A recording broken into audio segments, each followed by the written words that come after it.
The grand dining table stretched before me, adorned with fine china, glistening silverware, and a centerpiece of holly and pine.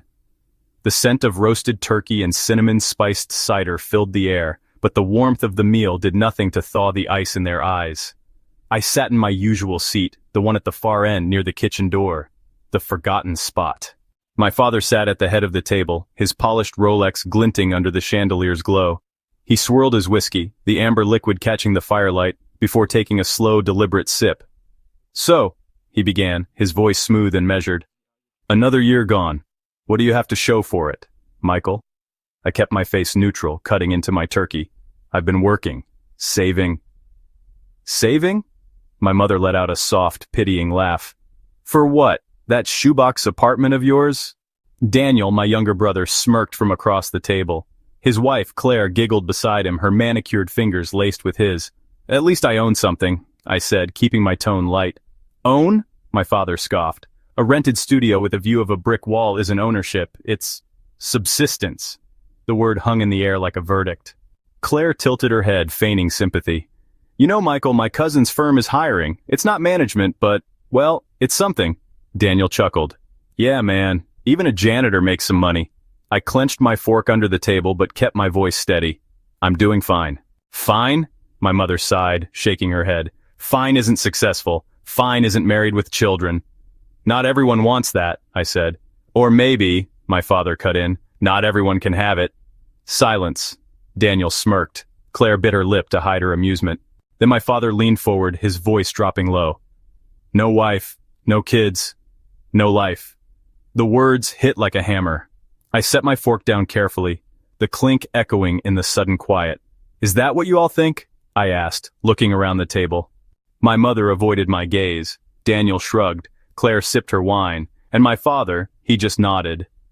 "Just a failure of a man," he said. The room hummed with silent agreement. Some laughed, some shook their heads, some just watched, waiting for my reaction. I exhaled slowly. Then, I smiled. Not a bitter smile, not a broken one, a knowing one. "Well," I said, standing, "Merry Christmas." "Where are you going?" my mother snapped. "Away." "Oh, don't be dramatic," Daniel scoffed. "You always do this, play the victim." I didn't answer. I just walked to the hall, grabbed my coat, and stepped into the freezing night. The door slammed behind me. No one followed. 1 week later. The snow had melted into gray slush on the sidewalks, and the Christmas lights that once glittered across the city now looked tired, like they'd been left up too long. I sat in my dimly lit apartment, the glow of my laptop casting harsh shadows across my face. The room was silent except for the hum of the radiator and the occasional drip of the leaky kitchen faucet I'd been meaning to fix, for years, just like everything else in my life according to them. My phone buzzed again, the 12th call today. The screen flashed "Mother" before going dark. I didn't answer. I took a slow sip of whiskey, the burn down my throat a familiar comfort. The bottle was half empty. I hadn't slept much. The voicemail notification popped up. I hesitated, then tapped it. "Michael, please, we need to talk." My mother's voice was strained, the polished edge gone. "Your father, he didn't mean what he said. You know how he gets at Christmas, just call me back." I deleted it. The next one was from Daniel. "Dude, seriously? You're just going to ghost us? Grow the hell up. Claire's pissed, you ruined her Christmas." I snorted. Of course it was about Claire. I tossed the phone onto the couch and stood, pacing the cramped space. My reflection in the dark window stared back at me, hollow-eyed, unshaven. A failure of a man. The burner phone on the coffee table lit up, a single text. "It's done." I exhaled, long and slow, and picked up my regular phone. Time to see how desperate they'd gotten. The floodgates open. I scrolled through the missed calls. Mother 14, Father 6, Daniel 9, Claire 3, because of course she had to insert herself. Then the texts. Mother, 3:42 p.m. "Michael, answer me, this isn't funny." Daniel, 4:15 p.m. "Call Dad now." Father, 5:03 p.m. "This is unacceptable, pick up the damn phone." I smirked. The shift in tone was delicious, from dismissive to demanding to desperate. I waited until 8 p.m., when I knew they'd all be gathered at the family house, panicking. Then I called my father back. He answered on the first ring. "Where the hell have you been?" he barked. I leaned back in my chair. "Busy." A sharp inhale. When he spoke again, his voice was lower, tighter. "It's Daniel. He's been arrested." I let the silence stretch. Oh? Embezzlement. Fraud. The FBI raided his office, Michael. They're saying he stole millions. I could hear my mother sobbing in the background. That's unfortunate, I said mildly. Unfortunate? My father's voice cracked. They're going to destroy him. He could go to prison for decades. I swirled my whiskey. I'm sure his perfect wife will stand by him. A beat of silence. Then barely controlled fury. You know something. I smiled. Do I? God damn it, Michael. I hung up. The next morning my doorbell rang. I wasn't surprised. The Lockwoods didn't beg over the phone. They did it in person, where they could leverage guilt like a weapon. I opened the door to my mother. She looked old. Her usually flawless blonde hair was tangled, her makeup smudged. Her designer coat was buttoned wrong. Please, she whispered, you have to help him. I crossed my arms. Why? She flinched. He's your brother. And? Her lips trembled. We didn't mean what we said at Christmas. I laughed, a sharp, ugly sound. Yes, you did. You've always meant it. She reached for my arm. Michael. I stepped back. No, you don't get to touch me now. Her hand dropped. Tears spilled over. What do you want? Money? A job at the firm? Just name it. I studied her. The woman who'd spent my childhood comparing me to Daniel, who'd sighed in disappointment at every report card, every failed relationship. I wanted you to love me, I said quietly, but you can't buy that back now. I closed the door in her face. That afternoon the news broke. Promising executive charged in multi-million-dollar fraud scheme. Daniel's smug corporate headshot stared back from every screen. I turned up the volume. Sources say Daniel Lockwood, 32, siphoned funds from investor accounts over the past 3 years. If convicted, he faces up to 25 years in prison. My phone exploded. Daniel, what did you do? Father, call me, now. Mother, please, we'll do anything. I silenced it and poured another drink. Outside, the last of the snow melted away, revealing the dirty streets beneath, just like I'd revealed them. The stale air of the county jail visitation room clung to my skin like sweat as I waited. Fluorescent lights buzzed overhead, flickering just enough to be irritating.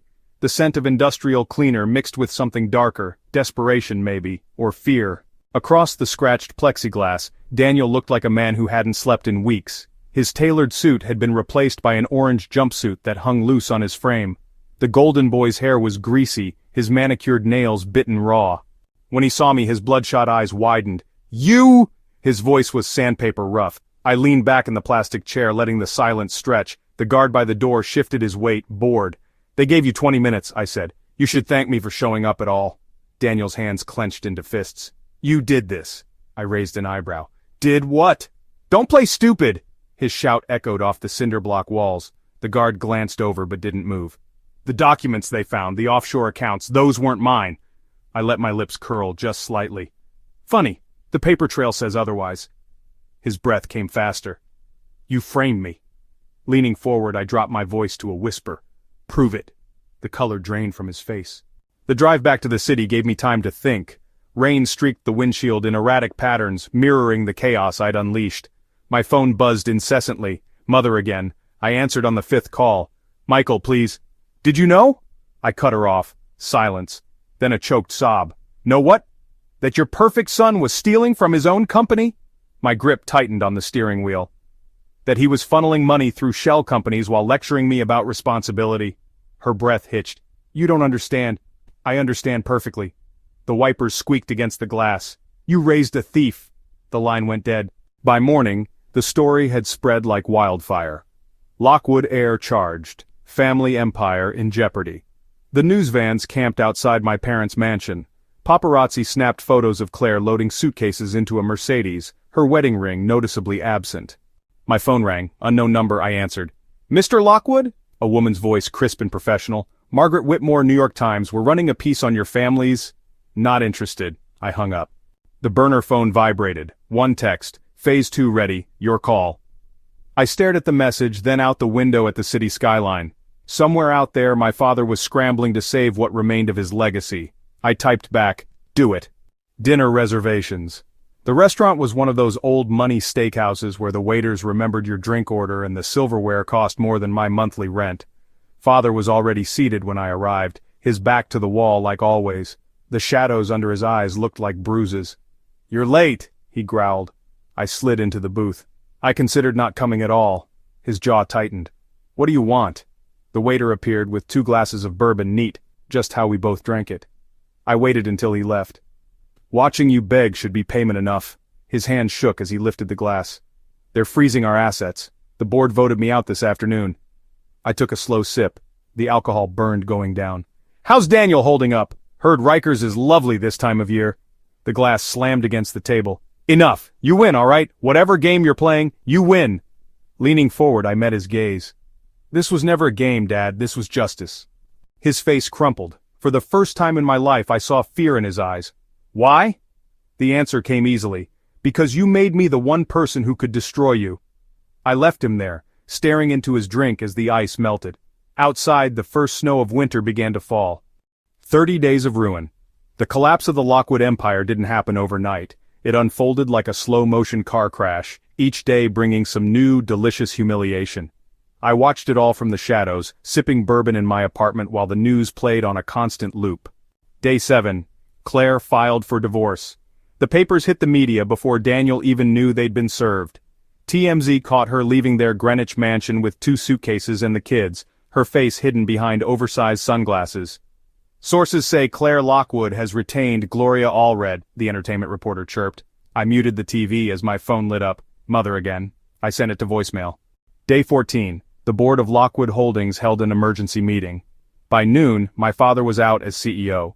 The Wall Street Journal ran the story with a photo of him leaving the building, his tailored suit suddenly too loose on his frame. Day 21. The IRS froze their accounts. The feds raided the family estate, carrying out boxes of documents while the neighbors gawked from their manicured lawns. Day 28. The final blow came in the form of a sealed indictment, my father's name on the docket right beside Daniel's. That's when I decided to pay him a visit. The county jail smelled like bleach and despair. I sat in the hard plastic chair, watching as they led my father in. The man who'd once commanded boardrooms now shuffled in shackles, his orange jumpsuit hanging off his shoulders. His hair, always perfectly silver, was greasy and unkempt. When he saw me, his eyes burned with pure hatred. You! His voice was raw, like he'd been screaming. I leaned back, crossing my arms. Hello, Father.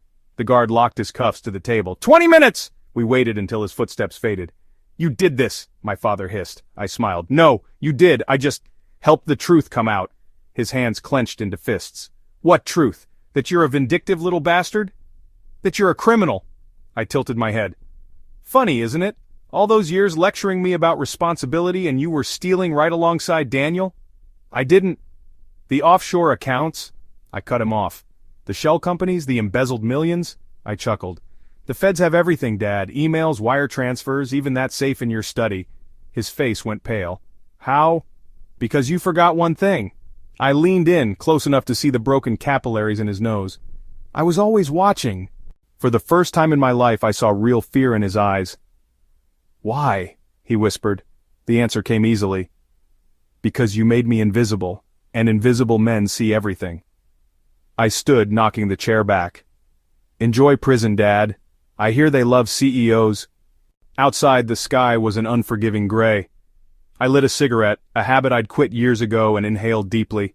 The smoke burned my lungs, but the pain felt good, real. My phone buzzed. Mother again. This time I answered.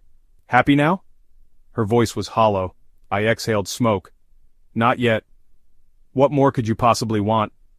I watched a prison transport bus roll by, imagining Daniel and my father sitting inside, side by side in handcuffs.